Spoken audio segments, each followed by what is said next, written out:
currently in the baby's room because I've come to realise I'm 34 weeks pregnant, I'm full term in 3 weeks. Literally this baby could arrive at any time, and I've got so much to do and sort out.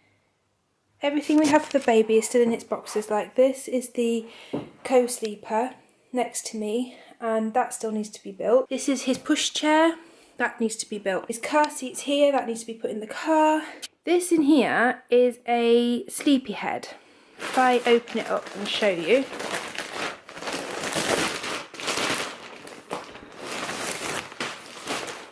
So this is what we bought ages ago, and it's a deluxe Sleepyhead. It's basically a kind of like cocoon for babies 0 to 8 months.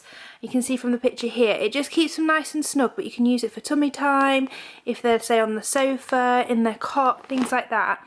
And it just keeps them a little bit more snug and warm and just makes them feel, I don't know, I thought it was kind of a good transition from tummy inside me to in his kind of co-sleeper.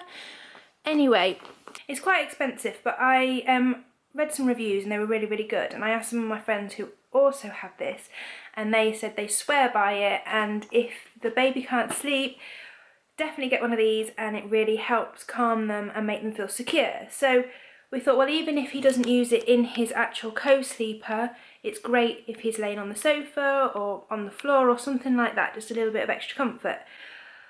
But they are expensive, and the covers each are £45 for a new cover, and with babies we all know that they dribble a lot, they throw up a lot. He's a boy, so he'll probably wee a lot. The wee might come out of his nappy. So I thought, get some normal kind of like crib sheets with the elastic around the corners and put that over to protect it a little bit, so if anything, you know, any sick or anything like that does go on it, then I can just take the sheet off and wash the sheet rather than buying another expensive cover for it. So I have 2 sheets for his next to me co-sleeper, and then I'll have a couple of sheets to put on the Sleepyhead. But I need to check that they actually fit the Sleepyhead, so that is what I'm going to do now. I thought these sheets were good because they've got a elastic all the way around, not just at the corners, so I'm hoping it will tuck underneath, because this has got 2 sections. You've got the flat bit here, which is like a little mattress, and then this bit, so I'm hoping the elastic will tuck around here. Okay, so this is the sheet on. It does tuck under nicely and it clings all the way around, but it's a little bit tight here, not ever so loose, so it kind of gives slight resistance when you lay on it, like a springy resistance. So that is one job done that I've been meaning to do, so that's really good, and I've still got time to go and exchange the sheets if I want to. And they're actually really good quality. I went into Mothercare to have a look at their sheets, and they were £13 for a pack of 2, and they were a lot thinner. Mama's and Papa's was £12 for a pack of 2, and they're a lot better quality. So now I think I'm going to organise his clothes in piles for washing, so whites, colours, things like that. Put them in piles in his room and try and work through them throughout the next few days of trying to wash and dry them. And I've ordered some baby hangers for his wardrobe, so they should be coming tomorrow or Saturday.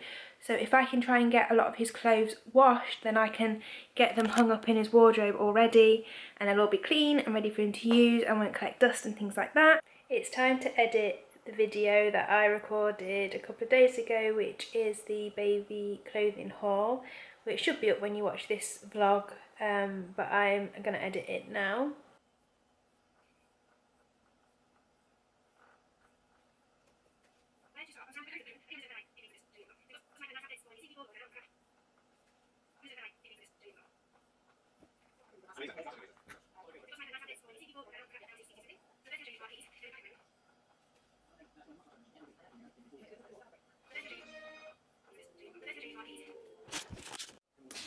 I've been editing for a while now, and it's time to have some lunch. I'm absolutely starving, and I haven't even considered the time it's going to take to cook lunch as well, so I might just go for something a bit easy, like sandwich or something, I don't know. I'm so hungry. So let's see what there is. What can I have? I prepared Joanne's lunch for him yesterday, and not me. I really fancy pasta with sausage and grated cheese on top, but the energy and effort and time that takes to cook, I can't be bothered. Motivation to cook is zero. I decided not to be lazy and I went for pasta with sausage and cheese, and it's probably very unhealthy, but it's kind of like a healthier version of an unhealthy meal because it's brown rice pasta, and I made this sauce from scratch with passata and things, and it's organic cheese and sausage. But no, it's probably pretty unhealthy. But it's what I fancied. You may or may not know, but I've been pescatarian for 5.5 years, and when I found out that my iron levels were really low, I made a big choice, a big decision to actually introduce meat back into my diet. And it was hard after 5.5 years of not eating meat. It was difficult, but I was craving red meat, I was craving steak. I spoke to my midwife, and the midwife did say to me, eating meat is the quickest way to increase your iron levels, and they were so low, and I still don't know what they are now. I do feel much better now than I did before, but they were just so low.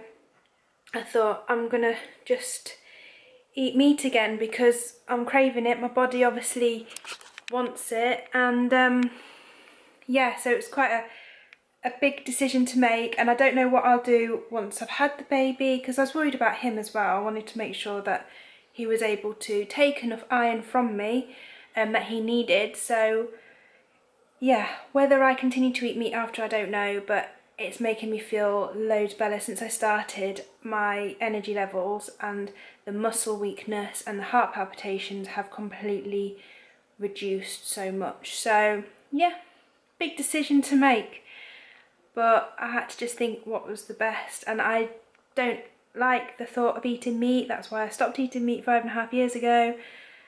But anyway, we'll see what happens after. I've done the first load of washing out of all those piles, and they've all come out really well. I didn't want to tumble dry them just because sometimes the tumble dryer can shrink the clothes a little bit, and I don't know, they just smell a lot nicer when they dry like this as well rather than from the tumble dryer. But yeah, they've all come out really nicely. I've just got all of this to do now.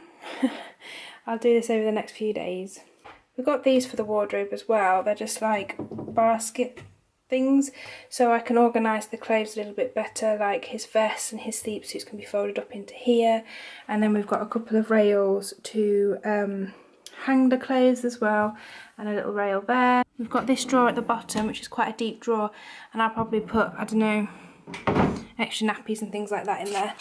I'm not sure yet how I'm going to organise it all, but at least I'm making a start.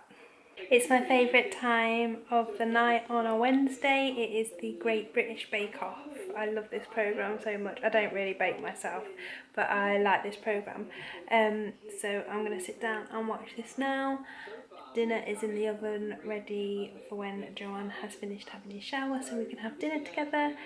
And yeah, have an early night probably. So I'm going to end the vlog here and say good night, and I will see you all tomorrow.